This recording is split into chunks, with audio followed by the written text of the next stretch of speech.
जो होती हैं वो कौन कौन सी होती हैं। तो जब आपके अंदर हम असाइनोटिक हार्ट डिजीजेस की बात करते हैं,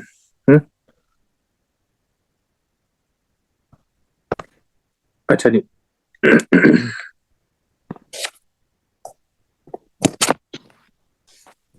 वो यूट्यूब के ऊपर सेव होगा, टिकटॉक के ऊपर आई थिंक सेव नहीं होता जहां तक मुझे लगता है, लेकिन इसका मुझे नहीं पता। मोहम्मद आईफोन ठीक होगा जनाब मोहम्मद साहब।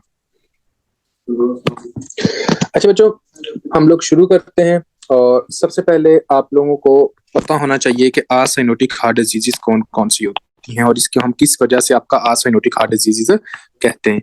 असाइनोटिक हार्ट डिजीजेस, तो देखें बच्चों, असाइनोटिक हार्ट डिजीजेस जो होंगी, आपने ये कहना है कि अगर फॉर एग्जांपल हम इस तरह एग्जांपल लेते हैं कि ये आपका हार्ट है, हार्ट के अंदर ये आपका राइट एट्रियम है, ये आपका राइट वेंट्रिकल है, ये लेफ्ट एट्रियम और ये आपका लेफ्ट वेंट्रिकल है। असाइनोटिक हार्ट डिजीज वो डिजीज होती हैं जिसके अंदर आपका जो ब्लड होता है वो ऑक्सीजनेटेड जो ब्लड होगा वो डीऑक्सीजनेटेड ब्लड के अंदर मिक्स हो रहा होता है। ऑक्सीजनेटेड ब्लड का मतलब क्या है कि जो लेफ्ट एट्रियम है और लेफ्ट वेंट्रिकल है, इसके अंदर कौन सा ब्लड होता है बच्चों? आप सबको पता है कि हाँ जी जनाब, ऑक्सीजनेटेड ब्लड होता है, ठीक है। ऑक्सीजनेटेड ब्लड होता है, यहाँ पे कौन सा होगा आपका? एक तरह का ऑक्सीजनेटेड ब्लड होगा। अब जस्ट इमेजिन करें कि कोई ऐसी डिजीज है जिस डिजीज के अंदर आपका एक तरह का जो ब्लड होगा वो लेफ्ट से राइट की तरफ शंट मारेगा, लेफ्ट से क्या करेगा, एक तरह का राइट की तरफ जाएगा, तो इसको हम कहते होते हैं कि असाइनोटिक हार्ट डिजीज, क्योंकि इसके अंदर ऑक्सीजनेटेड जो ब्लड होता है वो डीऑक्सीजनेट के अंदर चेंज होता है। इस वजह से जो बच्चा होता है वो साइनोस्ड नहीं होता, पीला नहीं होता, बल्कि वो क्या होता है, एक तरह का पिंक होना शुरू हो जाता है। तो आपने कहना है कि इसको हम एक तरह का पिंक बेबी के नाम से भी जानते होते हैं। पिंक बेबी जो होता है इस वजह से भी इसको हम कहते हैं कि ये एक तरह का जैसे पिंक बेबी हो। उसके बाद आपने ये कहना है कि इसके अंदर जो ब्लड जाएगा वो कहाँ जाएगा? आपका एक तरह का लेफ्ट टू राइट शंट होगा। देखो बच्चों, वैसे तो हम 2-3 डिसऑर्डर्स पढ़ते हैं असाइनोटिक हार्ट डिजीज के अंदर, लेकिन द मोस्ट प्रोमिनेंट जो डिसऑर्डर्स हैं जो हम याद रखेंगे वो कौन से होंगे? आपका ये एट्रिया के दरमियान में जो सेप्टा होता है, एट्रियल सेप्टा हम इसको कहते हैं, और जो वेंट्रिकल के दरमियान में सेप्टा होता है उसको हम वेंट्रिकुलर सेप्टा कहते हैं। अब जस्ट इमेजिन करें कि आपके पास एक पेशेंट आता है जिसके अंदर ये सेप्टा सही तरह काम नहीं कर रहा, जिसको हम कहते हैं एट्रियल सेप्टल डिफेक्ट। क्या कहते हैं? एक तरह का एट्रियल सेप्टल डिफेक्ट। तो मेरा आप लोगों से क्वेश्चन है शाबाश, मुझे ये बताना है कि आपका आफ्टर दी बर्थ जो ब्लड का जो फ्लो होता है वो लेफ्ट साइड पे ज्यादा होता है या राइट साइड पे ज्यादा होता है? ये बताइएगा जरा। आफ्टर द बर्थ जो होगा, जो आपका ब्लड जो होगा वो आपका लेफ्ट साइड पे ज्यादा होता है या राइट साइड पे ज्यादा होता है? ये बताइएगा जरा शाबाश। तो तो आप लोगों को पता होना चाहिए कि हाँ जी जनाब, आफ्टर दी बर्थ क्या होगा कि आपका जो फ्लो होगा वो एक तरह का लेफ्ट साइड पे आपका ज्यादा होता है। क्यों? क्योंकि आपकी जो लेफ्ट बॉडी होती है, वो लेफ्ट जो चैम्बर होता है आपका हार्ट का, ये बॉडी को सप्लाई करता है, और जो राइट चैम्बर होता है वो सिर्फ और सिर्फ लंग्स को सप्लाई कर रहा होता है। अच्छा, जितने बच्चे हैं ना यार, मुझे इस तरह पता ये चलेगा कि आप में से एक्टिव कौन कौन है, कितने एक्टिव हैं। तो एक सिंपल रिक्वेस्ट है आप लोगों से कि जब कुछ पूछता हूँ ना मैं, तो उसका चैट के अंदर लिख दिया करो। आपके हाथों को कुछ नहीं होने लगा, ठीक है? तो एक सिंपल सी बात है ताकि मुझे पता चले कि हाँ जी जनाब कितने बच्चे एक्टिव है और इनका क्या हिसाब क्या है। तो देखें, जैसा कि मैंने ये बात की कि हाँ जी इसके अंदर होता क्या है, इस कंडीशन के अंदर ये होगा कि आप लोगों का एक तरह का जो ब्लड होगा वो आपका लेफ्ट से राइट की तरफ जाएगा। आपको पता है क्यों? क्योंकि लेफ्ट साइड पे जो प्रेशर होता है आफ्टर द बर्थ वो ज्यादा होता है। अब जस्ट इमेजिन करें, असाइनोटिक हार्ट डिजीज में से जो पहली हम आज डिजीज डिस्कस करेंगे वो होगा एट्रियल सेप्टल डिफेक्ट। कि एट्रियल सेप्टल डिफेक्ट क्या होता है? एएसडी। एट्रियल सेप्टल डिफेक्ट के अंदर आप लोगों ने इस तरह समझना है कि एट्रियल सेप्टल जो डिफेक्ट होता है ये एक ऐसी कंडीशन होती है बच्चों जिसके अंदर जनाब आपका जो एट्रिया होता है वो सही तरह नहीं बनता। आपका जो एट्रिया होता है वो सही तरह नहीं बनता। अब एट्रिया कैसे है? जैसा कि फॉर एग्जांपल यहाँ पे हम देखते हैं कि यहाँ पे जनाब आपका एक तरह का राइट एट्रियम है, ये राइट वेंट्रिकल है, ये लेफ्ट एट्रियम है, ये लेफ्ट वेंट्रिकल है। अगर जस्ट इमेजिन करें कि ये आपका एट्रिया सही तरह नहीं बनता, यहाँ पे डिफेक्ट हो गया है। अब ये यहाँ पे ये डिफेक्ट हुआ है तो आपका जो ब्लड होगा वो कहाँ से कहाँ जाएगा? आप लोगों को पता है कि यार ये लेफ्ट एट्रियम से जो ब्लड होगा वो आपका एक तरह का राइट एट्रियम की तरफ जाना शुरू कर देगा। ऐसा ही होगा बच्चों? हाँ जी, मुझे ये बताइएगा, लेफ्ट एट्रियम से कहाँ जाएगा? आपका एक तरह का राइट एट्रियम के अंदर जाना शुरू कर देगा। तो आपने ये कहना है कि हाँ जी जनाब, एट्रियल सेप्टल डिफेक्ट के अंदर क्या होता है कि आपका एक तरह का जो ब्लड होगा वो जनाब आपका एक तरह का एट्रिया से वेंट्रिकल, लेफ्ट एट्रिया से राइट एट्रिया के अंदर जाना शुरू कर देता होता है। मैं आप लोगों से क्वेश्चन पूछता हूँ, जब आपका ब्लड लेफ्ट एट्रिया से राइट एट्रिया के अंदर जाएगा तो उसके नतीजे में जो राइट एट्रिया से आपका जो ब्लड होगा वो राइट वेंट्रिकल के अंदर ज्यादा जाएगा कि नहीं जाएगा? शाबाश, ये बताइएगा जी। हाँ जी, इसके अंदर ज्यादा जाएगा। जब आपका ब्लड राइट वेंट्रिकल के अंदर ज्यादा जाएगा तो इसके नतीजे में आपका जो ब्लड होगा वो जनाब आपका एक तरह का, मुझे अब ये बताना है, आपके लंग्स के अंदर ज्यादा होगा कि नहीं होगा? अब ये बताएं, आपके लंग्स के अंदर ज्यादा होगा, और जब आपके लंग्स के अंदर ब्लड ज्यादा होगा तो आपका राइट वेंट्रिकल जो होगा वो जोर से कॉन्ट्रैक्ट करेगा। ठीक हो गया, आपका राइट वेंट्रिकल आपका जोर से कॉन्ट्रैक्ट करेगा। एक बात आप लोगों को पता चल गई कि जिस पेशेंट के अंदर एट्रियल सेप्टल डिफेक्ट होता है, मैं अगर लिखना चाहूं तो मैं ये कह सकता हूं कि जिस पेशेंट के अंदर एट्रियल सेप्टल डिफेक्ट होगा उस पेशेंट के अंदर पल्मोनरी सर्कुलेशन ज्यादा हो जाती है। शाबाश, मुझे ये बताइएगा, उस बंदे के अंदर जो पल्मोनरी सर्कुलेशन जो होगी वो ज्यादा हो जाएगी। क्या हम ये लिख सकते हैं? शाबाश, जल्दी बताए बच्चों। आपने कहना है कि पल्मोनरी सर्कुलेशन जो होती है वो एक तरह की ज्यादा हो जाती है। अब देखें, जो पल्मोनरी सर्कुलेशन जो होगी वो जनाब आपकी ज्यादा हो जाएगी। नंबर वन, इसके अंदर ये काम होता है। नंबर टू बच्चों, मुझे अब आप लोगों ने ये कहना है कि जब आपका एट्रिया से वेंट्रिकल के अंदर ब्लड आता है तो राइट वेंट्रिकल जो होगा वो जोर से कॉन्ट्रैक्ट करेगा कि नहीं करेगा? शाबाश, हाँ जी, जो राइट वेंट्रिकल होता है वो आपका जोर से कॉन्ट्रैक्ट करेगा। जब आपका राइट वेंट्रिकल जोर जोर से कॉन्ट्रैक्ट कर रहा है तो इसके नतीजे में आपका राइट वेंट्रिकल का जो साइज होगा वो बढ़ेगा कि नहीं बढ़ेगा? अब ये बताएं, राइट वेंट्रिकल का जो साइज है वो बढ़ेगा, जिसके अंदर हम क्या देखते हैं? राइट वेंट्रिकुलर हाइपरट्रॉफी देखते होते हैं। ठीक है, आपने ये कहना राइट वेंट्रिकुलर हाइपरट्रॉफी होगी। अब थोड़ा सा हम इसके अंदर जाते हैं कि हाँ जी जनाब, हम लोगों ने देखा कि राइट वेंट्रिकुलर जो है वो जनाब आपकी एक तरह की हाइपरट्रॉफी होने लग पड़ती है। अगर आप लोग बिल्कुल बेसिक की तरफ आते हो कि भाईजान ये सेप्टा बनता क्यों है, अगर आप ये देखते हो कि जो एट्रियल सेप्टा होता है इसकी फॉर्मेशन कैसी होती है? किसी बच्चे को पता है कि एट्रियल सेप्टा की फॉर्मेशन कैसी होती है? शाबाश, अगर कोई बच्चा जिसको पता हो कि एट्रियल सेप्टा की फॉर्मेशन कैसी होती है, एनीवन, कोई ऐसा बच्चा जिसको पता हो कि एट्रियल जो सेप्टा बनता है वो कैसे बनता है? देखो बच्चों, वेरी गुड, आप लोगों को पता होना चाहिए। जिनको नहीं पता उनको अभी मैं बता देता हूँ। अभी मैं फुल डिटेल के अंदर तो जाने से रहा, लेकिन आपको इतना पता होना चाहिए कि आपका एक स्ट्रक्चर होता है, उसका नाम होता है एंडोकार्डियल कुशन। क्या नाम होता है उसका? Endocardial cushion. तो आपने कहना एक स्ट्रक्चर होता है जिसका नाम होता है एंडोकार्डियल कुशन। ये एंडोकार्डियल जो कुशन होता है बच्चों, ये जनाब आपका क्या बनाता है? ये सेप्टम प्राइमम। अभी देखो ये किसको बनाता है? आपका सेप्टम प्राइमम, और उसके बाद सेप्टम स्कंडम। किसको? आपका सेप्टम स्कंडम। जो सेप्टम स्कंडम, इन दोनों को आपस में मिलाता है। जब ये दोनों आपस में मिलते हैं तो इसके नतीजे में आपका एट्रियल सेप्टा बनता है। क्या बनता है? एक तरह का एट्रियल सेप्टा बनता है।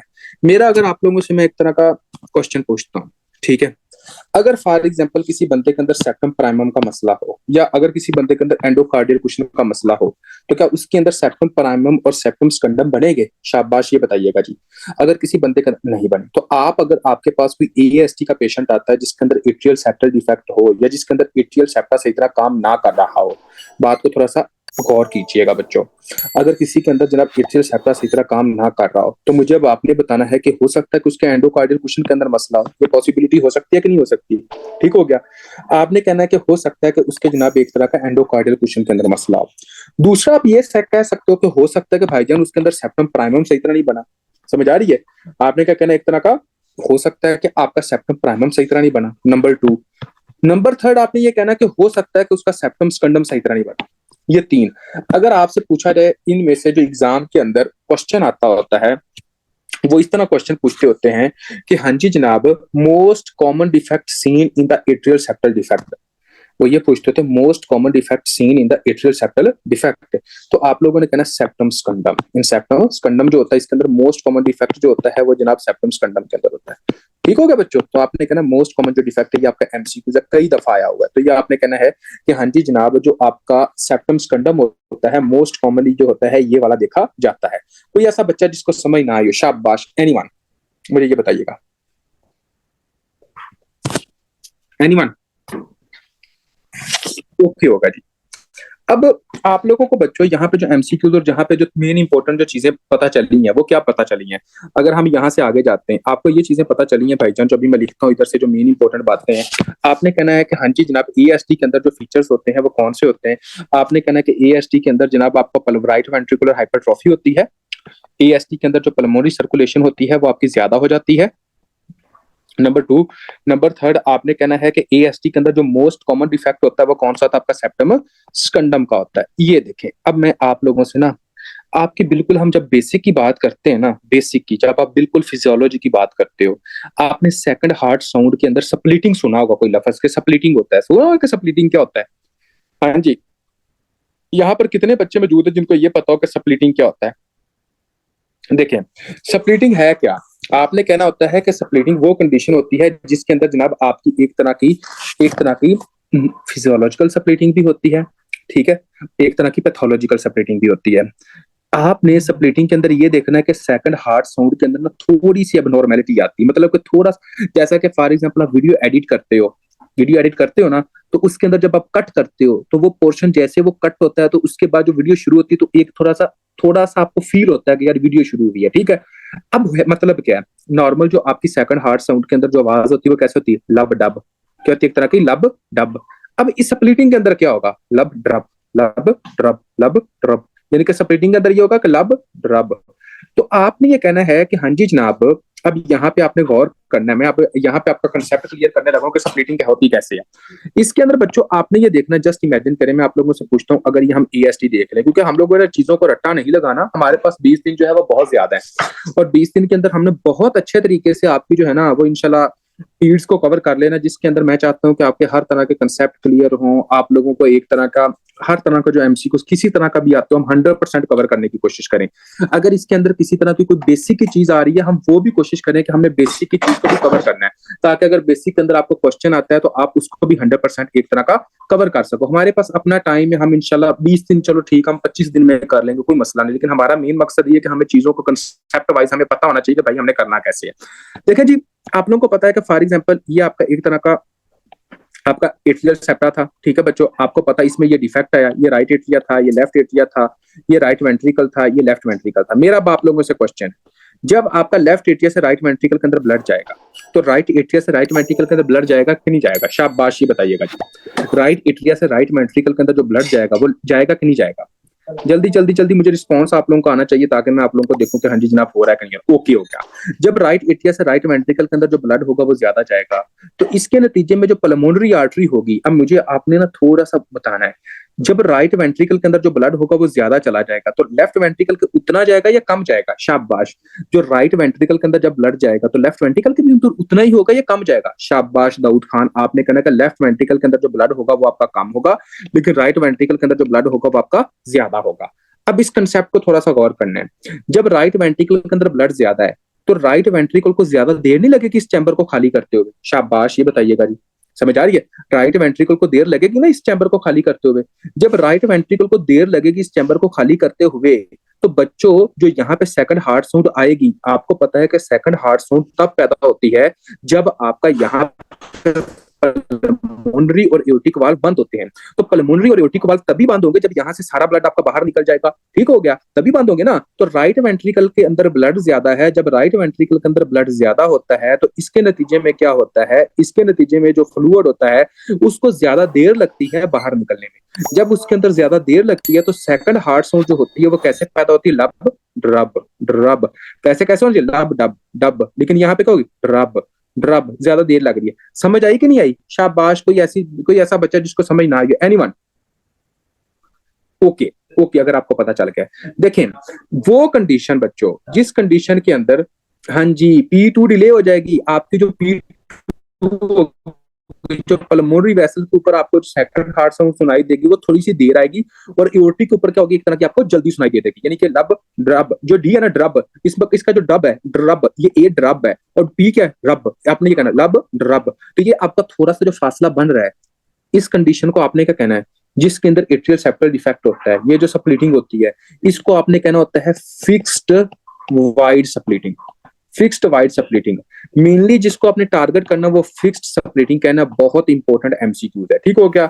हाँ हाँ, नॉर्मली ये टू आपकी पहले आपकी P2 बाद में आती होती है, लेकिन इसके अंदर भी क्या होगा कि आपकी P2 अब थोड़ी सी ज्यादा और बढ़ जाएगी। बहुत खान पता क्या है, हम उस वक्त बच्चे देखते हैं इंस्पायरेशन के अंदर, समझ आ रही है? हम वो इंस्पायरेशन के अंदर नॉर्मल फिजियोलॉजिकल लेवल के ऊपर देखते हैं, लेकिन इसके अंदर जो होगा वो जनाब आपकी नॉर्मल इस लब ड्रब है ना, तो इसके अंदर का लब ड्रब लब रब, इस तरह थोड़ी सी ज्यादा आपकी सेकंड हार्ड साउंड प्रोमिनेंट हो जाएगी। तो आपने कहना है कि इसके अंदर कौन सी आपकी स्प्लिटिंग होगी, फिक्स्ड स्प्लिटिंग होगी। अब मैं आप लोगों से क्वेश्चन पूछता हूँ, मुझे इसका आप लोगों ने आंसर देना है। इस स्प्लिटिंग का किसी तरह का कोई रिस्पायरेशन के साथ कोई लिंक है? शाबाश, ये बताइएगा। ये वाली जो स्प्लिटिंग है बच्चों, इस स्प्लिटिंग का किसी तरह का कोई रिस्पायरेशन के साथ लेना देना है? बताएं बताएं, शाबाश, नहीं है।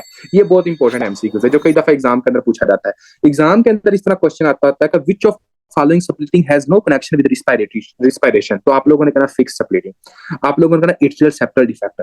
जिसके अंदर एट्रियल सेप्टल डिफेक्ट होगा, जिसके अंदर जनाब आप लोगों का ये होगा, तो आप लोगों ने कहना कि फिक्स स्प्लिटिंग या एट्रियल सेप्टल डिफेक्ट की जो स्प्लिटिंग होती है उसके अंदर हम क्या देखने को रखा, आप लोगों का कहना कि कोई भी रिस्पायरेशन के साथ लेना देना नहीं होता। कोई ऐसा बच्चा जिसको नहीं समझ है यहाँ तक वो बड़ा क्वेश्चन पूछ सकता है। हम नेक्स्ट आगे कंटिन्यू करते हैं।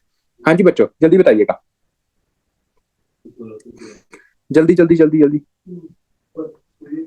ओके जी, अब यहाँ पे ना आपको एक दो चीजों और का पता होना चाहिए। देखें, फॉर एग्जांपल जब हम इंट्रा यूट्राइन पीरियड की बात करते हैं ना, मतलब कि बच्चा जब माँ के पेट के अंदर है, इंट्रा यूट्राइन पीरियड के अंदर है, ठीक हो गया। आप लोगों को एक से दो चीजों का पता होना चाहिए कि हाँ जी जनाब ये होता क्या है। जैसा कि ये आपका राइट एट्रियम है, ये आपका राइट वेंट्रिकल है, ये आपका लेफ्ट एट्रियम है, ये आपका लेफ्ट वेंट्रिकल है। ठीक है बच्चों, यहाँ पे बिल्कुल सेंटर के अंदर एक फोरामेन होता है, उस फोरामेन का नाम होता है फोरामेन ओवेल है। क्या नाम होता है उसका एक तरह का? ये जो फोरामेन है इसका नाम होता है foramen ovale. After the birth क्या होता है कि ये फोरामेन ओवेल क्लोज हो जाता है। आफ्टर दी बर्थ क्या होता है, एक तरह का फोरामेन ओवेल आपका क्लोज हो जाता है और आपका जो सिस्टम होता है वो एक तरह का सेपरेट हो जाता है। मैं आप लोगों से क्वेश्चन पूछता हूं, अगर इस तरह एग्जाम के अंदर क्वेश्चन आ जाए, which of following foramen can lead to atrial septal defect, तो आप लोग इसका आंसर क्या दोगे? अगर फॉर एग्जांपल ये फोरामेन ओवेल क्लोज नहीं होता तो हम इसको क्या कहते हैं, पेटेंट फोरामेन ओवेल। तो अगर आपसे ये क्वेश्चन पूछा जाए which of following foramen can lead to atrial septal defect, तो आप लोग इसका आंसर क्या दोगे? जल्दी जल्दी जल्दी, शाबाश। हाँ जी, आप लोगों ने कहना patent foramen ovale can lead to atrial septal defect. बच्चों कि फोरामेन ओवेल जब पेटेंट हो जाएगा तो इसकी वजह से क्या होगा कि आपका एक तरह का एट्रियल सेप्टल डिफेक्ट बन सकता है। यहां तक कोई ऐसा बच्चा जिसको ना समझ आइए, एनीवन? तो आपने कहना है कि पेटेंट फोरामेन ओवेल जो होगा इसकी वजह से क्या बन सकता है, एक तरह का आपका एट्रियल सेप्टल डिफेक्ट हो सकता है। दूसरी मैं आप लोगों से क्वेश्चन पूछता हूं, देखें ये बहुत इंपॉर्टेंट पॉइंट है जो आप लोगों का क्लिनिकल के अंदर एग्जाम के अंदर पूछा भी गया है कि फॉर एग्जांपल बच्चों अगर एक बंदा है यहाँ पे जनाब उसका डीवीटी है, डीप वेन थ्रोम्बोसिस है, डीवीटी है, तो जो वेनस जो ब्लड होता है वो कहाँ जाता है? राइट एट्रियम के अंदर जाता है। वेनस ब्लड आपका राइट एट्रियम के अंदर जाता है। अब देखें कि यहाँ पे जनाब आपका क्लॉट था, जब ये मूव कर रहा है तो क्लॉट को हम क्या कहते हैं? थ्रम्बस, आपका एम्बोली कहते हैं ना। यानी कि जब ये थ्रम्बस या आपका एक तरह का थ्रम्बस जो होता है या क्लॉट जो होता है, जब ये आपकी सर्कुलेशन के अंदर घूमता है तो हम इसको क्या कहते हैं? एक तरह का एम्बोली कहते हैं। जो भी आपका वेनस का जो ब्लड होगा, अगर फॉर एग्जाम्पल यहाँ पे क्लॉट है, ये जो क्लॉट होगा वो राइट एट्रियम के अंदर आ सकता है with the help of inferior vena cava and superior vena cava. जैसा कि आप सबको पता है कि हाँ जी जनाब आपका क्या होता है कि सुपीरियर और इंफीरियर वेना केवा आपका जो ब्लड लेके आती है वो राइट एट्रियम के अंदर आती है। अगर ये ब्लड आपका राइट एट्रियम के अंदर आता है तो बच्चों यहाँ पे आपका क्लॉट भी आएगा।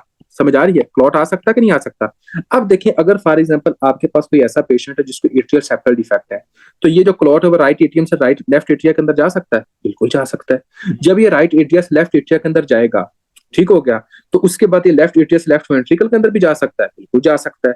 जब ये लेफ्ट वेंट्रिकल के अंदर जाएगा तो ये सिस्टेमिक सर्कुलेशन के अंदर जा सकता है कि नहीं जा सकता? ये बहुत इंपॉर्टेंट पॉइंट है बच्चों। आपके पास जो आता है वो ये आता है कि अगर वो कंडीशन, जिस कंडीशन के अंदर आपका जो वेनस थ्रोम्बो एम्बोलाई है वो सिस्टेमिक सर्कुलेशन के अंदर चला जाए। हमने क्या देखा कि यहाँ पे वेन के अंदर थ्रोम्बो एम्बोलाई था, वो जनाब आपकी कहाँ गया? वो सिस्टेमिक सर्कुलेशन के अंदर चला गया। और वो कंडीशन जिसमें जनाब आपका वेनस थ्रोम्बो एम्बोलाई आपकी सिस्टेमिक सर्कुलेशन के अंदर चला जाए, इस कंडीशन को हम क्या कहते हैं? इस कंडीशन को हम कहते होते हैं जनाब आपका पैराडॉक्सिकल एम्बोलाई। ये बहुत इंपॉर्टेंट पॉइंट है। तो एग्जाम के अंदर इसी तरह क्वेश्चन आता होता है कि हाँ जी जनाब paradoxical emboli seen in which of following condition, तो आपने क्या कहना है? Atrial septal defect. या वो इस तरह एग्जाम के अंदर क्वेश्चन पूछ सकते हैं कि in atrial septal defect which of following emboli you can see, तो आप लोगों ने क्या कहना है? Paradoxical emboli. बच्चों समझ आ रही है कि हाँ जी जनाब एट्रियल सेप्टल डिफेक्ट के अंदर आप किस तरह का एम्बोलाई देखते हो? तो आप लोगों ने क्या कहना है कि हाँ जी जनाब पैराडॉक्सिकल एम्बोलाई आप लोग देखते होते हैं। क्लियर है? ओके, अब हम इसको थोड़ा सा और इलेबोरेट करते हैं और सारा इसको थोड़ा सा और लेके जाते हैं। ठीक है, अब देखें कि जैसा कि आप देख सकते हो कि पैराडॉक्सिकल एम्बोलाई हो गया, ये हो गया, वो हो गया, हम लोगों ने ये 4-5 चीजें देख ली। इसके अलावा एक और चीज है जो कि जनाब हम देखते हैं और ये पूछते हैं कि which of following is the complication या late finding of the acyanotic heart disease. इसका मतलब क्या है, जस्ट इमेजिन करें, आपको पता है कि हाँ जी जनाब ये आपका हार्ट है, हार्ट के अंदर बच्चों ये आपका एक तरह का मतलब कि हमने ये देखा कि हाँ जी जनाब ये एट्रियल सेप्टल डिफेक्ट था, ये राइट एट्रिया था, ये राइट वेंट्रिकल था, ये लेफ्ट एट्रिया था, ये लेफ्ट वेंट्रिकल था। मैं आप लोगों से क्वेश्चन पूछता हूँ, शाबाश। देखें, स्टार्टिंग के अंदर आप लोगों को पता है कि लेफ्ट एट्रिया के अंदर ब्लड ज्यादा होता है, प्रेशर ज्यादा होता है, ब्लड इधर सीधा जाता है। अगर ये लेफ्ट एट्रिया से राइट एट्रिया के अंदर ब्लड जाता रहेगा जाता रहेगा जाता रहेगा, तो एक वक्त ऐसा नहीं आएगा कि राइट एट्रिया के अंदर बहुत ज्यादा प्रेशर हो जाएगा। मुझे ये बताइएगा, एक वक्त ऐसा आएगा कि राइट एट्रिया के अंदर बहुत ज्यादा प्रेशर आ जाएगा कि नहीं आ जाएगा बच्चों? आ जाएगा ना। जब आपका लेफ्ट एट्रिया से राइट एट्रिया के अंदर बहुत ज्यादा प्रेशर आ जाएगा, तो इस कंडीशन के वक्त क्या होता है कि आपका राइट एट्रिया से लेफ्ट एट्रिया की तरफ ब्लड ज्यादा वापस जाने लग पड़ता है। जब आपका राइट एट्रिया से लेफ्ट एट्रिया के अंदर जो ब्लड जाएगा, तो इसके अंदर क्या होगा, आपका कार्बन डाइऑक्साइड वाला ब्लड भी आपका एक तरह का लेफ्ट एट्रिया के अंदर जा रहा है। समझ आ रही है? जब कार्बन डाइऑक्साइड वाला ब्लड आपके लेफ्ट एट्रिया के अंदर जाएगा, तो इस कंडीशन के अंदर फिर क्या होने लग पड़ेगी, साइनोसिस होने लग पड़ेगी। क्या होने लग पड़ेगी? एक तरह की साइनोसिस होने लग पड़ेगी। ये कब होता है? ये उस वक्त होता है आपकी लेट कंडीशन के अंदर। लेट कंडीशन का मतलब क्या है कि जिस वक्त आपके लेफ्ट एट्रिया का ब्लड जो है वो बार बार जाके जनाब आपके राइट एट्रिया के अंदर जाता है, और एक वक्त आता है तो फिर जनाब आपके राइट एट्रिया से जो ब्लड होता है वो लेफ्ट एट्रिया के अंदर बार बार आने लग पड़ता है। इस कंडीशन को आप कहते हो जनाब आपका एजन-मेंगर सिंड्रोम। क्या कहते हैं? एक तरह का एजन-मेंगर सिंड्रोम। तो ये आपसे क्वेश्चन पूछा जाता है एजन-मेंगर सिंड्रोम के बारे में कुछ बताएं, तो आप लोगों ने कहना है Eisenmenger syndrome is the condition in which the shunt reverse from right atria to left atria और reverse from the right ventricle to left ventricle. तो इस कंडीशन को आपने कहना होता है एजन-मेंगर सिंड्रोम। आपने कहना है Eisenmenger syndrome is the condition in which the shunt is reverse from deoxygenated blood to oxygenated blood into the cyanosis condition. It is known as Eisenmenger syndrome. अगर आपसे कोई बंदा ये पूछता है कि हाँ जी जनाब which of following is a late finding, question इसी तरह आता है, which of following is a late finding, ठीक हो गया, late finding of the acyanotic heart disease, तो आप लोगों ने क्या कहना है? आप लोगों ने कहना एजन-मेंगर सिंड्रोम। एजन-मेंगर सिंड्रोम जो होता है वो जनाब आपकी इसकी एक तरह की लेट फाइंडिंग होती है एएसटी बीएसटी इन सब के अंदर। क्लियर है बच्चों? अब आप लोगों को पता चल गया कि हाँ जी जनाब ये सारा कुछ होता है। हम लोगों ने जो मोस्ट इंपॉर्टेंट चीजें देखी वो मैंने आप लोगों को बता दी। उसके बाद मुझे आप लोगों ने ये कहना है कि हाँ जी जनाब अगर कभी इस तरह क्वेश्चन के अंदर आता है कि आपका एक तरह का मतलब के जो आपका मोस्ट डेफिनेटिव जो डायग्नोस्टिक टेस्ट होता है वो क्या होता है, तो आप लोगों ने क्या कहना है? आप लोग कहना है जी हाँ जी जनाब आपकी एकोकार्डियोग्राफी, कार्डियक कैथेटराइजेशन। तो मोस्ट डेफिनेटिव जो टेस्ट होता है वो कौन सा होता है? मोस्ट डेफिनेटिव टेस्ट जो होता है वो कौन सा होता है? तो आप लोगों ने कहना है cardiac catheterization. Cardiac catheterization is the most common जो होती है वो जनाब आपका एक तरह का डायग्नोस्टिक टेस्ट होता है। मैं आप लोगों से क्वेश्चन पूछता हूँ बच्चों, इसके अंदर अगर हम एक्सरे करते हैं तो एक्सरे के अंदर आपको हार्ट जो होंगे वो जो वेंट्रिकल होंगे वो साइज के अंदर बड़े हुए मिलेंगे कि नहीं मिलेंगे? आपको पल्मोनरी सर्कुलेशन के अंदर वस्कुलर मार्किंग जो होगी वो ज्यादा मिलेगी कि नहीं मिलेगी? तो आपने कहना एक्सरे के ऊपर वस्कुलर मार्किंग जो होती है वो ज्यादा मिलती है। उसके बाद कार्डियोमेगाली मिलती होती है, जो दिल होता है वो साइज में आपको बड़ा मिलता होता है। ठीक हो गया। अब देखें ज्यादातर जो होता है बच्चों, जो एट्रियल सेप्टल डिफेक्ट के जो पेशेंट होते हैं वो खुद ब खुद ठीक हो जाते हैं। हम कहते हैं कि इंशाल्लाह ये खुद ब खुद ठीक हो जाएंगे। ये नहीं है कि हाँ जी जनाब बच्चे के अंदर ये सिम्टम्स आए, आपने कहा कि नहीं नहीं अभी तो हमने लेके जाना है, अभी का अभी लेके जाना वरना हमारा बच्चा तो गया जनाब, ठीक हो गया। ऐसा नहीं होता, क्योंकि स्टार्टिंग के अंदर पेशेंट वैसे भी असिम्प्टोमेटिक कंडीशन के अंदर रहते हैं।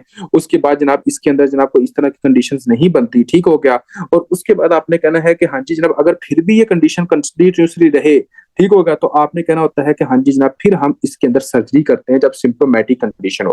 किस कंडीशन के अंदर आप सर्जरी करते हो? सिम्प्टोमेटिक कंडीशन के अंदर आप लोगों ने सर्जरी करनी होती है।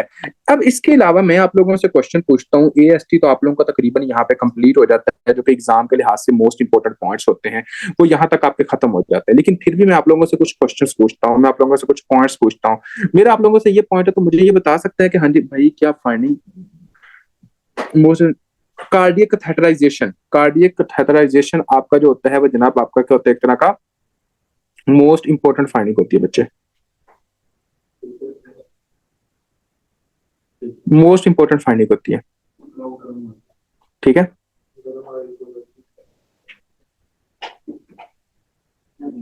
और इसके अंदर आप जो मेडिसिन दोगे वो कौन सी दोगे? कार्डियोमेगाली देखते हो, वस्कुलर मार्किंग देखते हो, ये देखते हो। अच्छा, अगर मैं आप लोगों से क्वेश्चन करूं कि अगर फॉर एग्जांपल हम ये आते हैं कि जो आपका एएसटी होता है ये किसके साथ एसोसिएटेड होता है, तो आप क्या बताओगे? कौन सी ऐसी डिजीज होती है जिसके साथ एएसटी एसोसिएटेड होता है? तो आप लोग ना डाउन सिंड्रोम के साथ। किसके साथ? आपका एक तरह का डाउन सिंड्रोम के साथ, ये इसका इसके साथ एसोसिएटेड होता है। अब देखें इसके बाद बच्चों आप लोगों को पता होना चाहिए कि फॉर एग्जांपल जैसा कि आप सबको पता है कि यार इसके अंदर क्या होगा, कॉम्प्लिकेशंस के अंदर जब हम जाते हैं तो इसके अंदर हम क्या देख सकते हैं, कौन कौन सी फाइंडिंग्स आ सकती है। इस पॉइंट को आपने थोड़ा सा गौर करना है बच्चों। अब देखें कि फॉर एग्जांपल ये जनाब आपका राइट एट्री है, ये आपका लेफ्ट एट्री है, ये राइट वेंट्रिकल है, ये आपका लेफ्ट वेंट्रिकल है। अगर फॉर एग्जांपल बच्चों ये आपका राइट एट्रिया जो है, राइट वेंट्रिकल ब्लड ज्यादा जा रहा है, तो राइट वेंट्रिकल बार बार कॉन्ट्रैक्ट करेगा, ऐसे ही है।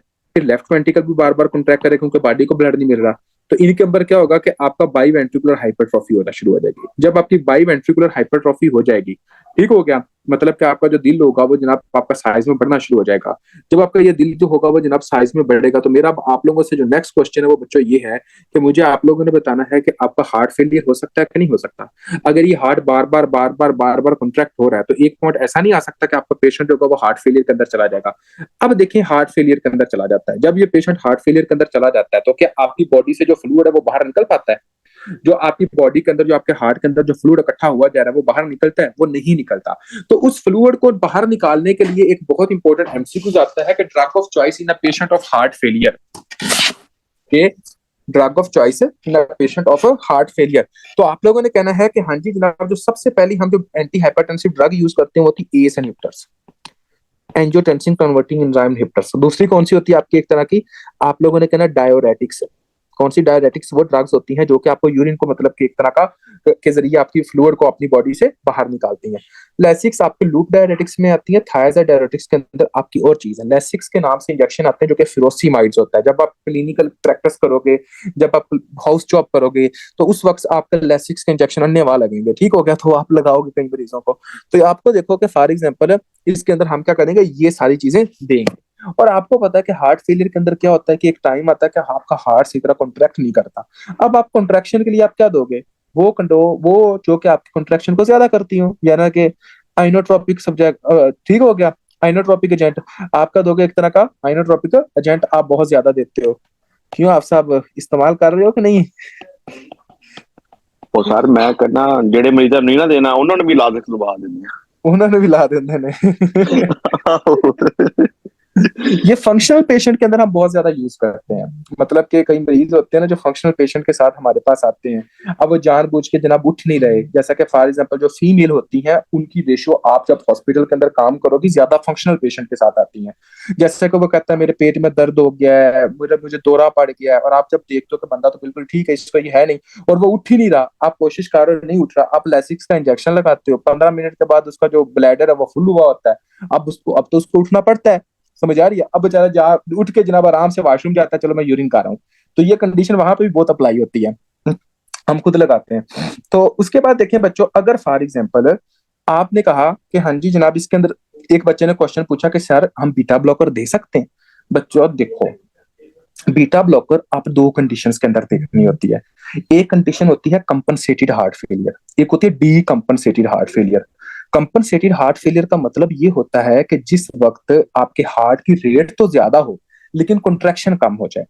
कंपनसेटेड हार्ट फेलियर वो कंडीशन होती है कि जिसके अंदर आपका हार्ट ठीक हो सकता है, वो बेहतर हो सकता है। तो आपने ये कहना है कि beta blockers can be given, can be given in compensated heart failure. In compensated heart failure, beta blockers can be given, but it is contraindicated in decompensated heart failure. अब देखें, decompensated heart failure में beta blocker क्या होंगे? एक तरह के Contra indicated होंगे। अब आप सोचोगे कि यार ये कॉन्ट्रा इंडिकेटेड कैसे होगा? बच्चों मैं आपको एक्सप्लेन करता हूँ। अब फॉर एग्जाम्पल एक बंदे का हार्ट कॉन्ट्रैक्ट ही नहीं कर रहा, आप बीटा ब्लॉकर और दे रहे हो, तो बंदा मरेगा कि नहीं मरेगा? डिकम्पनसेटेड हार्ट फेलियर क्या होती है कि जिसके अंदर बंदे की हार्ट रेट भी कम हो जाए और बंदे की कॉन्ट्रैक्शन भी कम हो जाए। अब उस कंडीशन के अंदर अगर आप बीटा ब्लॉकर दोगे तो बंदा सीधा ऊपर टपेगा और आप कहोगे कि हाँ जी जनाब डॉक्टर की गलती की वजह से जनाब जो पेशेंट है वो जनाब आराम से ऊपर पहुंच गया। तो आपने ये कंडीशन देखनी होती है कि ये कंडीशन आपकी कंपनसेटेड हार्ट फेलियर की है या आपकी डी कंपनसेटेड हार्ट फेलियर की है। बच्चे समझ आई कि नहीं आई जिसने क्वेश्चन पूछा था? हाँ जी।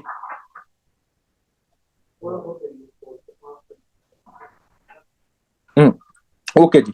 अब देखें, अब हम आते हैं आगे, आगे देखें कि फॉर एग्जांपल हमने, आप ये पूछ सकते हो कि सर उसका यही हिसाब होगा। अब हम लोगों ने ये देखना होता है कि आप लोगों का फॉर एग्जांपल हम सर्जरी के जरिए ठीक कर सकते हैं कि नहीं करते, यानी कि कौन से पेशेंट के लिए हम सर्जरी करते हैं। जस्ट इमेजिन, आप देखोगे सर्जरी किन पेशेंट के अंदर करते हो सर्जरी, तो बच्चों आप लोगों ने कहना है कि पहले तो हमने ये देखना है मेडिसिन से ठीक करना है। हम लोगों को अगर मेडिसिन से ठीक नहीं होता और फिर भी सिम्टम्स आई जा रहे हैं, तो फिर आपने कहना है कि मेडिकल ट्रीटमेंट जब फेल हो जाए, मेडिकल ट्रीटमेंट जब फेल हो जाए, ठीक है, नंबर वन। नंबर टू, आप लोग ये देखते हो कि हाँ जी जनाब, आपका एक तरह का पेशेंट हो वो जनाब, अच्छा एक मैं आप लोगों को बात बताता हूँ, मुझे आप लोगों ने एक चीज का आंसर देना है। क्या इस बंदे के अंदर पल्मोनरी वस्कुलेचर ज्यादा होता था कि कम होता था? शाबाश, जल्दी बताइएगा जी। हमने बहुत टाइम इसके ऊपर लगा दिया है। जो पल्मोनरी सर्कुलेशन होती थी वो ज्यादा होती थी कि कम होती थी? जल्दी जल्दी जल्दी जल्दी। ज्यादा होती थी। जब पल्मोनरी सर्कुलेशन ज्यादा होती तो इस पेशेंट के अंदर पल्मोनरी हाइपरटेंशन आप देख सकते हो? आप पल्मोनरी हाइपरटेंशन देख सकते हो कि नहीं देख सकते? देख सकते हैं ना? तो आपने कहना है कि वो पेशेंट जिसके अंदर पल्मोनरी हाइपरटेंशन हो उसके अंदर भी हम सर्जरी करते होते हैं। तो आपने कहना है पल्मोनरी हाइपरटेंशन के जो पेशेंट होंगे उनके अंदर भी हम सर्जरी करेंगे कि हाँ जी जनाब इस पेशेंट को पल्मोनरी हाइपरटेंशन तो नहीं है। और उसके बाद आप लोगों ने कहना है कि हाँ जी जनाब, अगर फॉर एग्जाम्पल आप लोग, पता क्या होता है क्या, अगर किसी के घर में या इर्द गिर्द या आप जब हॉस्पिटल के अंदर काम करोगे ना, तो आपके पास कोई दिल के जब मरीज आएंगे ना बच्चा, तो ये नहीं है कि हाँ जी जनाब बच्चा अगर 1 साल का तो आप कह दो कि इसका ऑपरेट कर दो। आपने देखा कि उसका साइज कितना है, समझ आ रही है? आप उनको कहते हो कि घर वालों को परेशान नहीं होना, आप इस बच्चे को घर ले जाओ, ठीक है, हम इस बच्चे का ऑपरेशन कोई 5 साल की उम्र में, कोई 4 साल की उम्र में करेंगे। उसके अंदर खुद ब खुद भी बंद होने के क्लोजेस होते हैं, चांसेस होते हैं। अब अगर फॉर एग्जाम्पल वो 3 साल बाद दोबारा आपके पास बच्चा आता है या आपके पास आपका एक तरह का वर्कअप के लिए दोबारा आता है, आप देखते हो कि यार इसका तो साइज कम ही नहीं हो रहा, तो फिर आपके पास क्या हाल है? अगर वो साइज कम ही नहीं हो रहा तो आपके पास क्या हाल है? शाबाश। और भाई सर्जरी है ना, तो आपने क्या कहना है, अगर जो साइज है वो जनाब आपके एक तरह का काम ना हो। तो ये था बच्चों आपका एएसटी। एएसटी के अंदर किसी भी तरह का कोई भी क्वेश्चन है तो वो जनाब आप लोग पूछ सकते हो। शाबाश, हाँ जी, एएसटी के अंदर किसी भी तरह का कोई भी क्वेश्चन है तो आप लोग पूछ सकते हो। Sir, for example during inspiration expiration, जो हम्म। नॉर्मली इंसान में इसमें डिफरेंस होगा। जो एटी हाँ, रिसेप्टर डिफेक्ट पेशेंट है इसमें डिफरेंस होगा या सेम होगा? मेरी बात सुनो। नॉर्मल इंसान के अंदर ड्यूरिंग इंस्पायरेशन आपकी स्प्लिटिंग होती है, ड्यूरिंग एक्सपायरेशन आपकी स्प्लिटिंग नहीं होती। पता है ना इस बात का आपको? जैसे कि आपने ये क्वेश्चन पूछा कि सर जी नॉर्मल इंसान के अंदर जो है वो जनाब आपका एक तरह का ड्यूरिंग इंस्पायरेशन आपकी स्प्लिटिंग होती है, और एएसटी के अंदर आपने क्या कहा कि उसके अंदर होगी कि नहीं होगी, ये क्वेश्चन आपने पूछा है। Yes sir. हाँ, जो जो पेशेंट जो एएसटी के अंदर होगा उस पेशेंट के अंदर स्प्लिटिंग बल्कि और ज्यादा होगी इंस्पायरेशन के ऊपर, समझ आ रही है? उसके अंदर क्या होगी कि एक तरह की स्प्लिटिंग और ज्यादा इस कंडीशन में होगी बच्चे, क्योंकि अब आपका एक तो जब आप इंट्रा इंस्पायरेशन करते हो तो इंस्पायरेशन के दौरान इंट्राथ्रेसिक प्रेशर के ऊपर इफेक्ट होता है, जिसकी वजह से वेनस प्रेशर बढ़ जाता है। जब ये वेनस प्रेशर बढ़ता है तो राइट एट्रियम से आपका राइट वेंट्रिकल के अंदर ब्लड बहुत ज्यादा आने लग पड़ता है, एक तो और ब्लड बढ़ रहा है, दूसरी तरफ से जो लेफ्ट एट्रिया से जो ब्लड है वो भी आपके राइट एट्रिया के अंदर आ रहा है, तो ब्लड और ज्यादा बढ़ रहा है। तो इसकी वजह से क्या होगा, आपकी वाइड स्प्लिटिंग होगी। इस वजह से आपने इसके अंदर जो लफ्ज बोलना है ना वो फिक्स्ड वाइड स्प्लिटिंग बोलना है। अब वाइड स्प्लिटिंग वैसे हम पता किसमें देखते हैं, वाइड स्प्लिटिंग वैसे हम देखते होते हैं वो पेशेंट जो राइट बंडल ब्रांच ब्लॉक के हो या वो पेशेंट जो पल्मोनरी स्टीनोसिस के हो, हम उनके अंदर वाइड स्प्लिटिंग देखते होते हैं। लेकिन इस पेशेंट के अंदर क्या होगा, इस पेशेंट के अंदर आप फिक्स्ड वाइड स्प्लिटिंग बोलते हो। फिक्स्ड हम लफ्ज इस वजह से बोलते हैं क्योंकि इसका रिस्पायरेशन के साथ कोई भी लेना देना नहीं होता, इसका होना ही होना है इसमें। अगर ये इंस्पायरेशन हो ना हो, एक्सपायरेशन हो ना हो, ये बल्कि जब इंस्पायरेशन होगी तो स्प्लिटिंग थोड़ी सी ज्यादा हो जाएगी, और जब एक्सपायरेशन होती है तो नॉर्मल बंदे के अंदर तो स्प्लिटिंग एक्सपायरेशन के अंदर होती नहीं है, लेकिन इसके अंदर फिर भी होगी, समझ आ रही है? इसके अंदर फिर भी होगी, तो इस वजह से हमने इसका नाम रख दिया फिक्स्ड, यानी कि इसके अंदर होनी ही होनी है, इंस्पायरेशन के अंदर भी होनी है और एक्सपायरेशन के अंदर भी होनी है। समझ आई कि नहीं है बच्चे?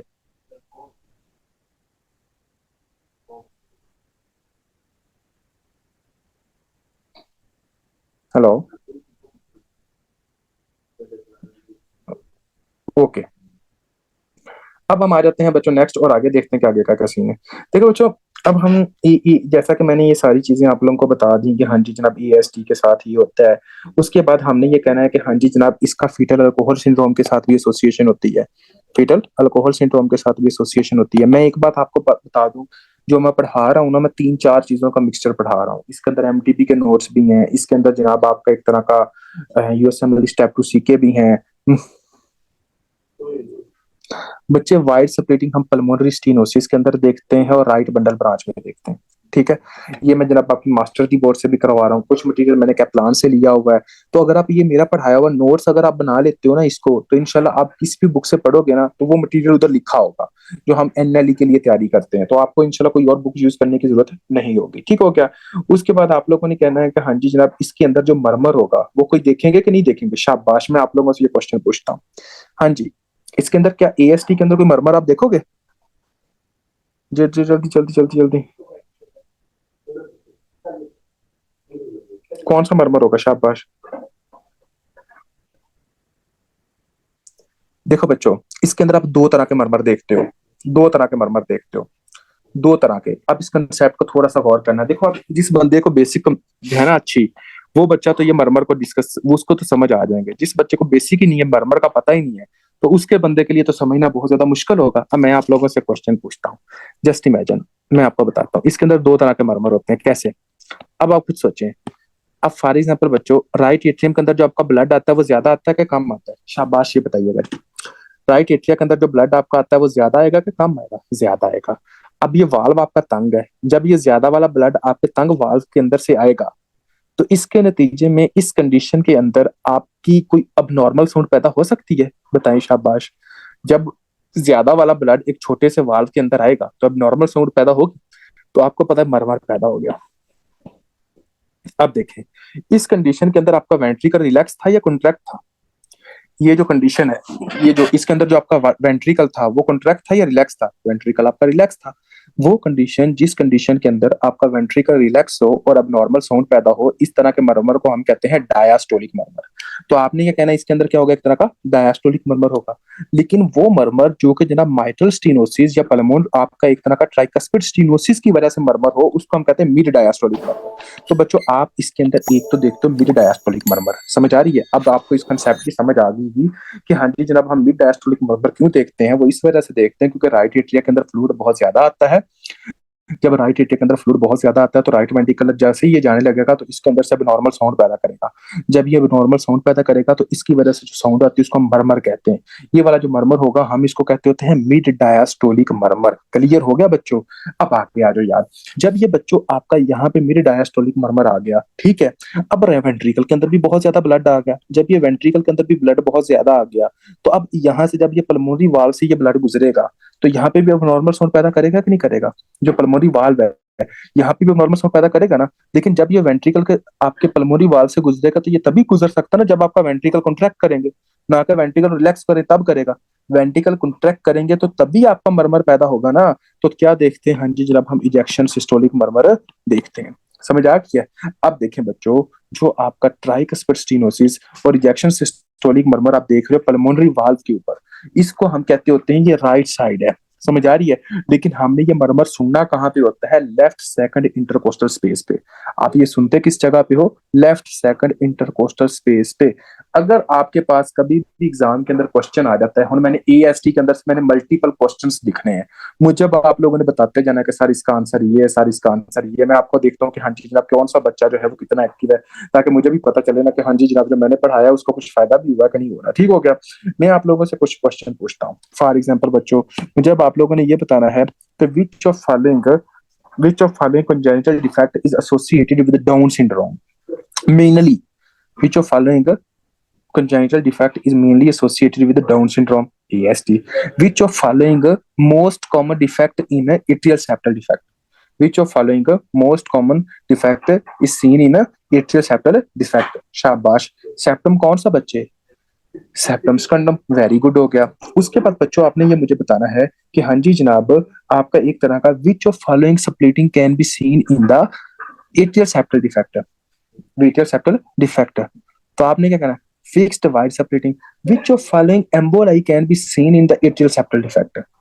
विच of following emboli can be seen in the atrial septal defect? उसके बाद आ गया जनाब बच्चे कि अगर आ जाता है a patient present to you with history of fatigue, weight loss, pale in color, upon examination mid diastolic murmur and ejection systolic murmur is heard at the left second intercostal space. What is your diagnosis? शाबाश। अगर कभी भी आपके पास एक बच्चा आए जिसके अंदर जनाब आप दो तरह के मर्मर देख रहे हो, उसने लोकेशन भी बता दिया है, तो आप लोगों ने क्या कहना है कि इसके अंदर क्या होगा बच्चों? आप लोगों ने कहना है कि हाँ जी जनाब ये आपका EST है। कोई ऐसा बच्चा जिसका EST से कोई क्वेश्चन है वो बंदा पूछ सकता है। शाबाश। एनीवन?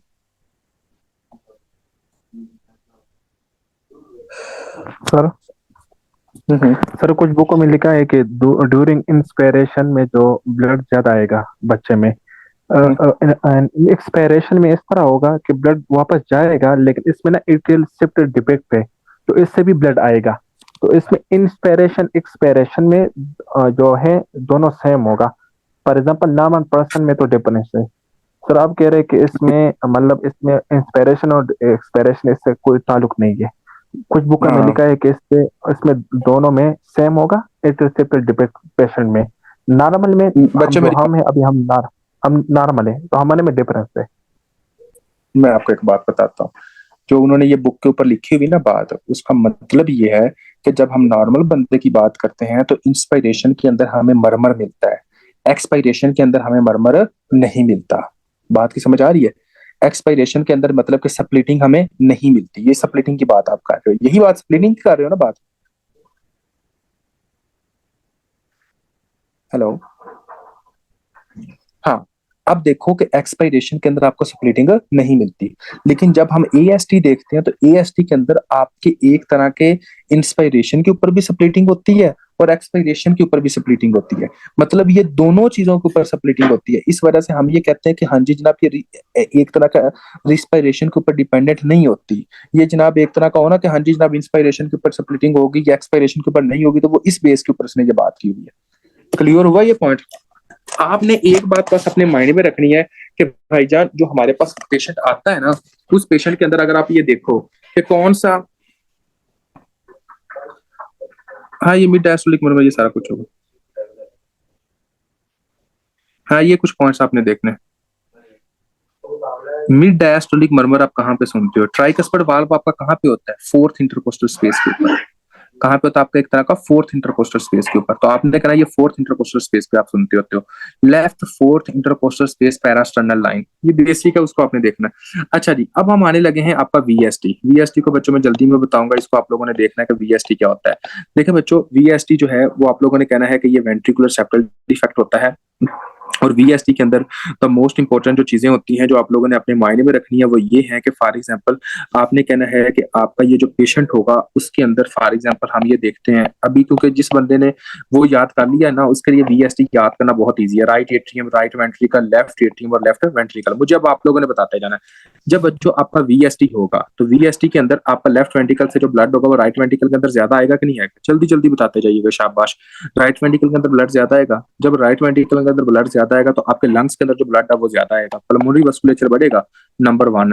पल्मोनरी हाइपरटेंशन हो जाएगी, नंबर 2। ठीक हो गया। उसके बाद जनाब आपकी राइट वेंट्रिकुलर हाइपरट्रॉफी होगी और लेफ्ट वेंट्रिकुलर हाइपरट्रॉफी भी होगी, दोनों तरफ की हाइपरट्रॉफी भी हो गई।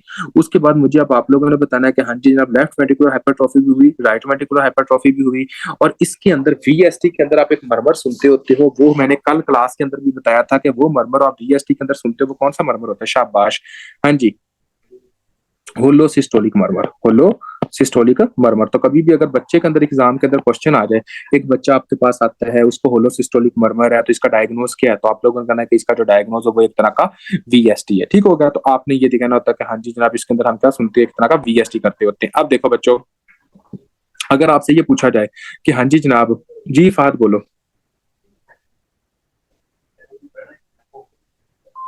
टर्नर सिंड्रोम का कोई सीन है इसमें?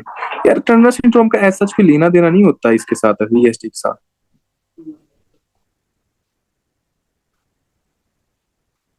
बाकी जितनी भी कंजेनिटल डिजीज होती है वो एक दूसरे को करवा तो रही है, इफेक्ट तो करती है, लेकिन हाईली अप्रिशिएटेड नहीं है ये। ठीक है। अब देखें बच्चों के, आप लोगों ने कहना कि डायग्नोज कैसे करते हो। इनिशियल जो टेस्ट होगा वो एक्सरे करोगे आप लोग। ठीक है। अगर ये पूछा जाए कि हाँ जी जनाब आपका डायग्नोज जो है वो जनाब आपका एक तरह का मतलब कि डायग्नोस्टिक टेस्ट कौन सा होता है? एकोकार्डियोग्राफी आपने की थी ना, एकोकार्डियोग्राफी। और मोस्ट या बेस्ट डायग्नोस्टिक कौन सा होगा? Cardiac catheterization. कार्डियक कैथेटराइजेशन, तो आपने कहना कार्डियक कैथेटराइजेशन जो होगा वो मेन आपका टेस्ट होगा जो हम इसके अंदर करते होते हैं, जो आप लोगों ने याद रखना है बच्चों। अब मेरी बात को थोड़ा सा गौर कीजिएगा, जैसे वो बच्चों हार्ट फेलियर करवाता था एएसटी, वीएसटी भी हार्ट फेलियर करवा सकता है कि नहीं करवा सकता? मैं आप लोगों से कुछ क्वेश्चन पूछता हूँ, शाबाश।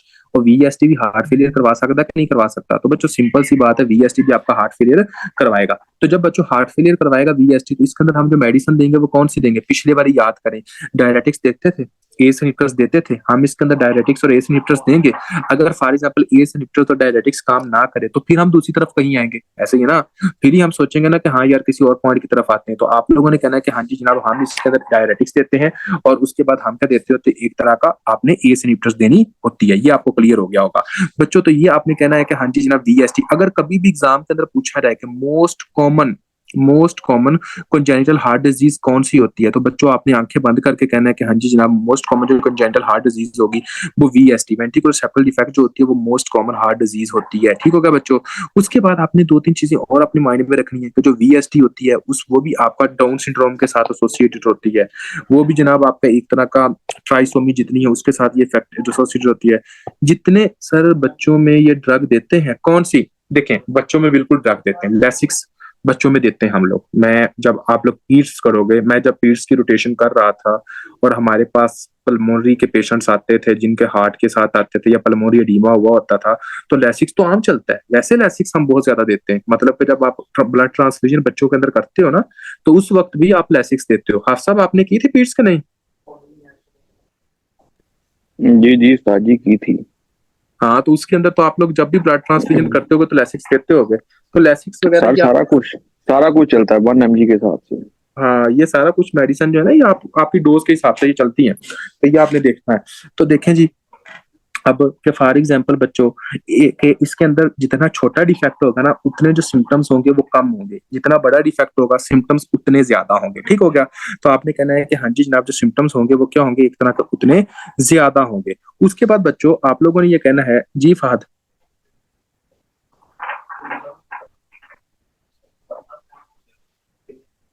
हम्म।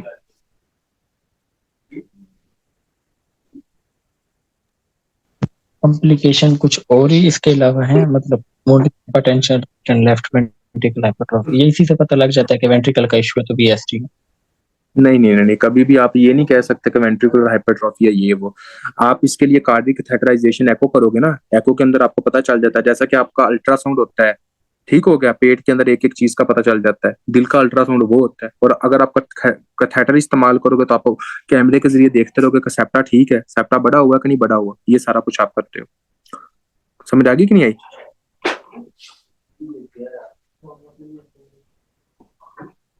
क्लियर है?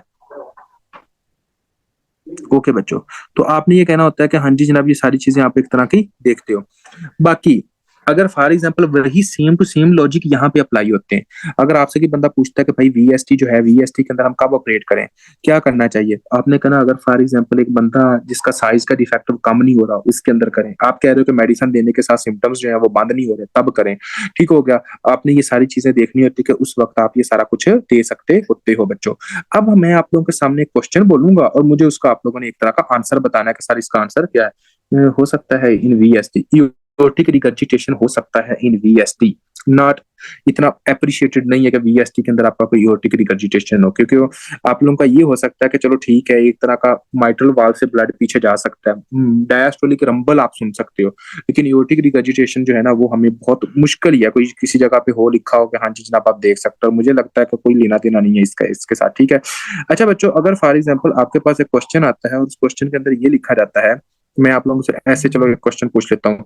जस्ट इमेजिन कि जनाब आपका एक तरह का अ 3 month ओल्ड, थोड़ा सा गौर कीजिएगा, अ 3 month old female infant is brought in because her parents say she will not eat anymore. Upon examination, a loud pan-systolic murmur is observed. Pan-systolic murmur is observed. The child also appears small for her age and she records she has no maternal or delivery complication. समझ आ गया बच्चों?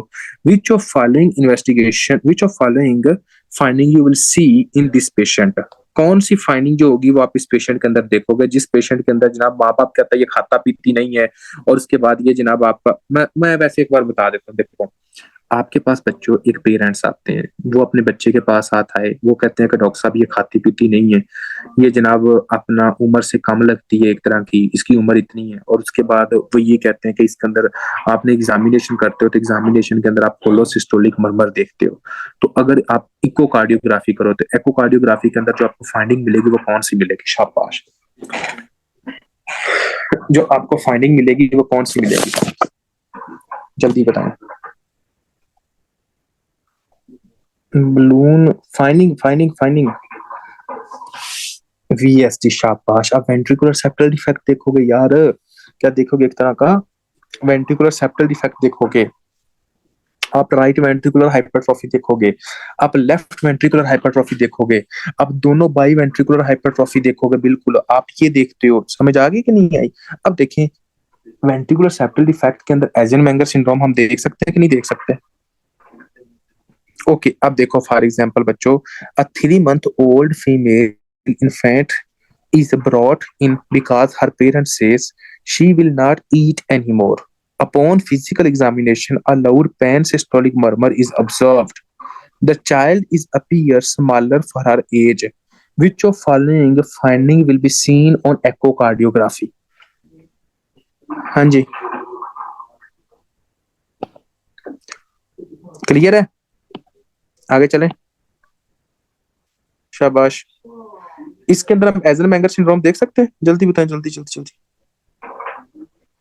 Okay जी, okay, हाँ जी, एजन-मेंगर syndrome हम इसके अंदर भी देखते हैं। अच्छा बच्चों, अब हम जो डिस्कस करने लगे हैं वो है पेटेंट डक्टस आर्टरियोसिस। पेटेंट डक्टस आर्टरियोसिस क्या होता है? सैफ, बात सुनना, 1 मिनट होल्ड कीजिएगा।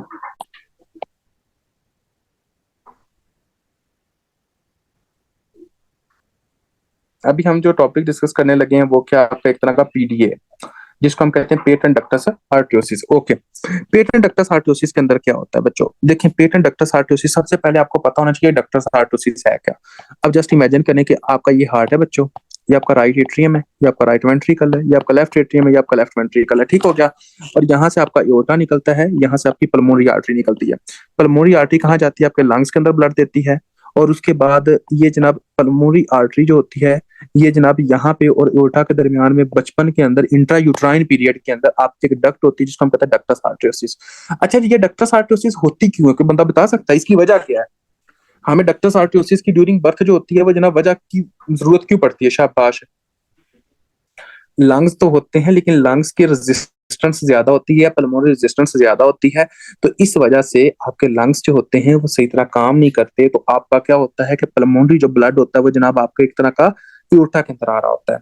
अब आपको पता है जैसे डिलीवरी होगी तो क्या होगा कि आपका एक तरह का सिस्टम जो होता है वो लंग्स का सेपरेट हो जाता है, आपका दोनों चैम्बर जो होते हैं वो सेपरेट मूव करते हैं। लेकिन जस्ट इमेजिन करें, हाँ क्राई करेगा फर्स्ट क्राई के ऊपर, अगर फॉर एग्जाम्पल ये डक्ट क्लोज नहीं होती तो आपका ब्लड लेफ्ट साइड वाला राइट के अंदर जाएगा या राइट साइड वाला लेफ्ट के अंदर जाएगा? शाबाश, ये बताइएगा जी।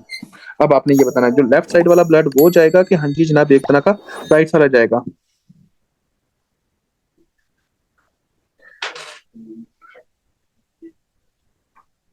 ओके जी, अब देखें कि फॉर एग्जांपल आप लोगों ने कहना होता है कि हाँ जी जनाब, कि अगर फॉर एग्जांपल कि आपका ज्यादातर जो ब्लड जाएगा बच्चों लेफ्ट से राइट की तरफ जाएगा, राइट से लेफ्ट की तरफ नहीं जाएगा। क्यों? क्योंकि लेफ्ट साइड के अंदर आपको पता है कि जो एओर्टा का प्रेशर होता है वो ज्यादा होता है। नॉर्मल बंदे के अंदर एओर्टा का प्रेशर 130/90 है, एओर्टा का प्रेशर।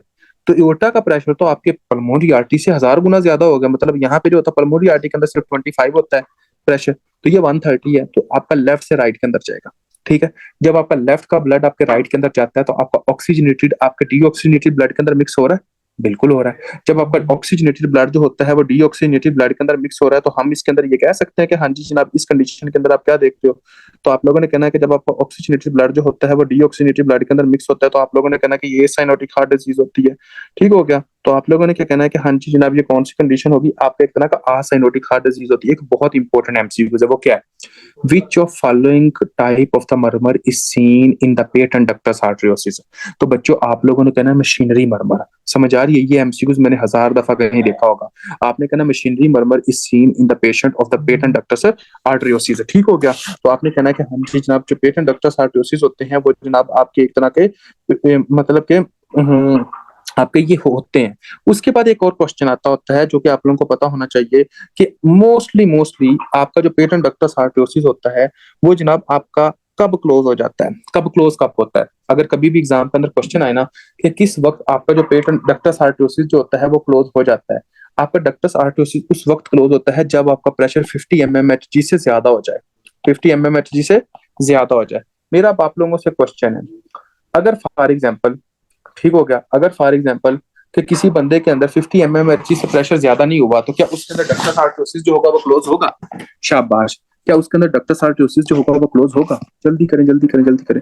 क्या उसके अंदर डक्टस आर्टरियोसिस क्लोज होगा? नहीं होगा। ठीक हो गया। तो आपने दो बातें अपने माइंड में रखनी, अगर फॉर एग्जाम्पल प्रेशर 50 mmHg से कम हो, एक बात। दूसरी बात जो अपने माइंड में रखनी है वो ये कि अगर किसी बंदे की बॉडी के अंदर ऑक्सीजन का लेवल कम हो, जब ऑक्सीजन का लेवल कम होता है तो उस वक्त भी डक्टस आर्टरियोसिस जो होता है वो क्लोज नहीं होता। नंबर थर्ड, जब आपकी बॉडी के अंदर प्रोस्टाग्लैंडिन की सेक्रेशन बहुत ज्यादा हो तब भी आपका डक्टस आर्टरियोसिस जो है वो क्लोज नहीं होता। लेकिन अगर फॉर एग्जांपल ये कब तक हम इसको कहेंगे कि ये पैथोलॉजिकल है, अगर कभी भी किसी भी पेशेंट के अंदर डक्टस आर्टरियोसिस 24 घंटे से ज्यादा देर रह जाए, 24 आवर से ज्यादा देर तक रह जाए, तो आपने इसको कहना है कि इस तरह का जो आपकी पैथोलॉजी होगी वो आपने कहना है कि पैथोलॉजिकल डक्टस आर्टरियोसिस है, यानी कि इस वक्त हम ये कहते हैं कि ये पेटेंट डक्टस आर्टरियोसिस है, यानी कि ये पैथोलॉजी की कंडीशन के अंदर आ जाता है। और इसके अंदर आप जो मरमर सुनते हो वो कौन सा मरमर होता है बच्चों? इसके अंदर जो आप पेटेंट डक्टस आर्टरियोसिस के अंदर जो मरमर सुनते हो वो मरमर होता है आपका मशीनरी मरमर। क्लियर हुआ? हाँ जी।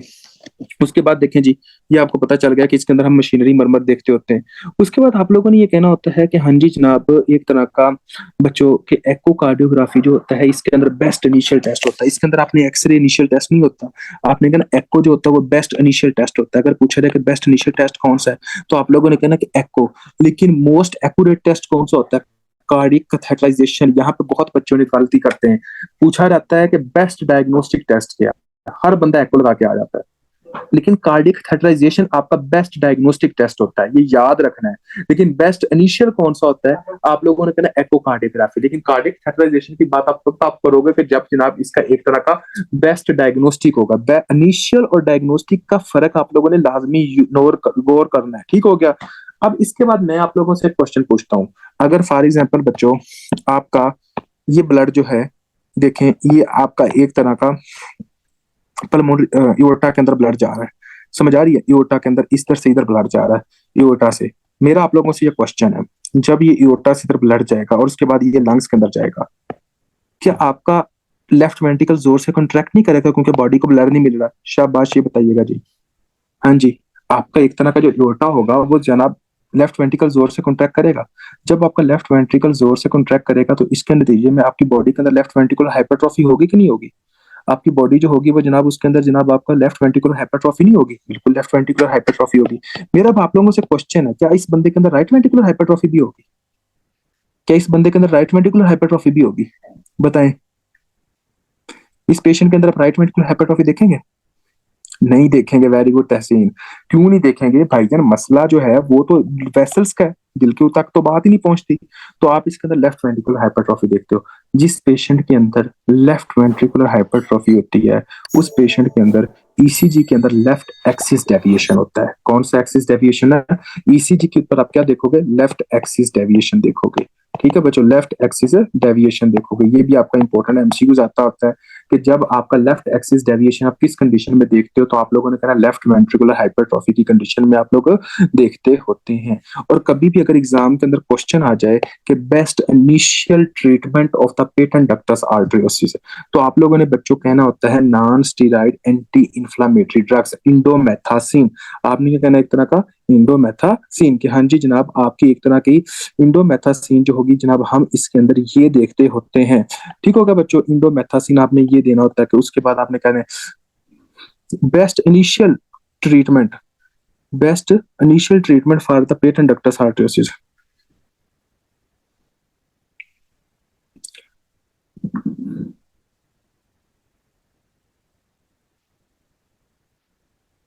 हाँ जी, उसके बाद बच्चों आप लोगों को पता होना चाहिए कि इसके अंदर जैसा कि मैंने कहा कि मशीनरी मरमर होता है। उसके बाद मैंने कहा कि हाँ जी जनाब, जो छोटा अगर मतलब कि हम देते हैं इंडोमेथासिन देते होते हैं कि चलो उसी से जनाब बच्चा ठीक हो जाए, अगर उससे भी ठीक नहीं होता तो फिर हम सर्जरी की तरफ जाएंगे और दूसरी तरफ हम आते होते हैं। ठीक है, और आप लोगों को यहाँ तक कोई क्वेश्चन है तो आप लोग पूछ सकते हो। शाबाश। पेटेंट डक्टस आर्टरियोसिस में कोई ऐसी चीज जो पेटेंट डक्टस आर्टरियोसिस के साथ एसोसिएटेड होती हो? हाँ जी, रूबेला इन्फेक्शन है, ये इंपॉर्टेंट है। प्री मेच्योरिटी, ये भी इंपॉर्टेंट है। हाई एल्टीट्यूड, ये भी इंपॉर्टेंट है। देखो एसोसिएशन किसके साथ होती है, किन बंदों के अंदर जनाब आपकी एक तरह की हम लोगों ने देखा पीडीए देखते हैं, ये इंपॉर्टेंट है, एमसीक्यूज आ जाता है। तो आप लोगों ने कहना है कि उन बंदों के अंदर हम एक तरह का पेटेंट डक्टस आर्टरियोसिस बहुत देखते हैं जो प्री मेच्योर बेबी हो, जो हाई एल्टीट्यूड पे रहते हो। नंबर 2, नंबर 3 आपने ये कहना होता है कि हाँ जी जनाब इसके अंदर एक तरह का रूबेला इन्फेक्शन हो, और जिसको हम कहते हैं सिंगल वेसल डिजीज। इसको हमने कहना है एक तरह का सिंगल वेसल डिजीज कहते हैं। क्यों? क्योंकि डक्टस आर्टरियोसिस एक सिंगल नार्ड वेसल की तरफ ही तरह होती है ना। क्लियर है बच्चों? कोई ऐसा बच्चा जिसका क्वेश्चन है वो बंदा पूछ सकता है। अच्छा, एक क्वेश्चन मैं आप लोगों से पूछता हूँ, एग्जामिनर ना अक्सर आप लोगों को पता चल लगाना चाहिए कि अगर फॉर एग्जाम्पल किसी बंदे का डक्टस आर्टरियोसिस 12 आवर्स तक बंद नहीं ना होता तो उसको फिजियोलॉजिकल गिनता है, उसको कहता है ये फिजियोलॉजिकल है, पैथोलॉजिकल नहीं है। उसकी रीजन क्या है? कोई बंदा मुझे बता सकता है? शाबाश। ऐसी क्या वजह होती है कि हाँ जी जनाब आप उसको फिजियोलॉजिकल कह देते हो? हाँ जी, कोई लॉजिक का कोई कोई सोच सोच के बताएं। टीजीए मतलब क्या? 7 डेज बाद? क्या मतलब? नहीं नहीं, टीजीए की वजह से नहीं, वैसे ही उसको 12 घंटे तक कहते हैं कोई नहीं फिजियोलॉजिकल है, अगर 24 घंटे से ऊपर जाए तो वो कहते हैं पैथोलॉजिकल है।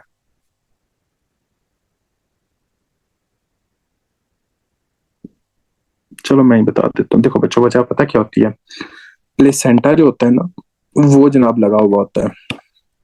प्लेसेंटा आपका प्रोस्टाग्लैंडिन पैदा करता है, प्लेसेंटा खुद प्रोस्टाग्लैंडिन की सेक्रेशन करवाता है। अब ये प्रोस्टाग्लैंडिन की जो सेक्रेशन प्लेसेंटा से होती है ना, ये एटलीस्ट आपकी बॉडी के अंदर 12 आवर्स तक रहती है, उसके बाद ये खत्म हो जानी चाहिए अगर प्लेसेंटा सेपरेट हो जाए तो। अब देखें कि हमारी बॉडी के अंदर प्लेसेंटा जैसे सेपरेट होगा तो प्रोस्टाग्लैंडिन कितनी देर तक रहेगी? 12 आवर्स तक रहेगी। अगर 12 आवर्स से ज्यादा तक रह रही है तो इसका मतलब क्या है कि आपका एक तरह का ये डक्टस आर्टरियोसिस जो ओपन है ये किसी न किसी और बीमारी की वजह से है, और इसको हम क्या कहेंगे? पैथोलॉजिकल। 12 आवर्स तक आपका वैसे भी ओपन रहे तो कोई मसला नहीं है, क्योंकि प्रोस्टाग्लैंडिन्स की जो सेक्रेशन हो रही होती है वही डक्टस आर्टरियोसिस को ओपन रखती होती है। बात की समझ आई कि नहीं आई? और नॉर्मल फिजियोलॉजिकली भी इंट्रायूट्राइन पीरियड के अंदर जो डक्ट है वो ओपन क्यों होती है? क्योंकि प्रोस्टाग्लैंडिन की सेक्रेशन होती है, और प्रोस्टाग्लैंडिन इज द वेनोडाइलेटर, जिसकी वजह से जब आपकी डक्टस आर्टरियोसिस होती है वो डायलेट होती है। लेकिन जैसे ही आपका सेपरेट होता है प्लेसेंटा तो 12 आवर्स तक तो उसके जो प्रोस्टाग्लैंडिन जो सेक्रेट किए हुए हैं वो उसकी बॉडी के अंदर रहते हैं, उसके बाद वो खत्म हो जाते हैं। इस वजह से 12 आवर्स तक जो है वो जनाब आपके एक तरह के क्या होना चाहिए? एक तरह की डायलिटेशन रहनी चाहिए। सर अब ब्रेडिकाइन रिलीज करता है पीडीए से। यार ब्रेडिकाइन ऐसा सच नहीं होता कि आप कहो कि ब्रेडिकाइन इसके साथ रिलेट करता है। ब्रेडिकाइन वेनोडाइलेशन तो लाजमी करवाता है, ठीक हो गया। और ये जितने भी इन्फ्लामेटरी मार्कर्स होते हैं, ब्रेडिकाइन हो गया, हिस्टामिन हो गया, ये सारे एक तरह के आपके डायलिटेशंस करवा रहे होते हैं। लेकिन इन सब में द मोस्ट इंपॉर्टेंट जो होता है वो आपका एक तरह का, आपने ये कहना होता है कि आपका जो इफेक्ट करता होता है वो सिर्फ एक ही होता है, जिसका नाम क्या होता है? आपने प्रोस्टाग्लैंडिन कहना होता है, ठीक है। क्योंकि आप ब्रेडिकाइनिन पूछ रहे हो ना, तो ब्रेडिकाइनिन का तल्लक किसके साथ है? ब्रेडिकाइनिन इन्फ्लामेटरी मेडिएटर है जो कि प्रोस्टाग्लैंडिन की सेक्रेशन को साथ इंक्रीज करता है, बल्कि ये ठीक होगा। तो इस सेंस में ये करता होता है। समझ आ गई है फहद शेख साहब? ओके, तो बच्चों ये था जनाब आपका थर्ड। अब हम आते हैं फोर्थ डिजीज की तरफ, जिसका नाम है आपका क्वारकोटेशन ऑफ एओर्टा। ये आपकी आसन बस भाई कल अब बोर हो रहे हैं।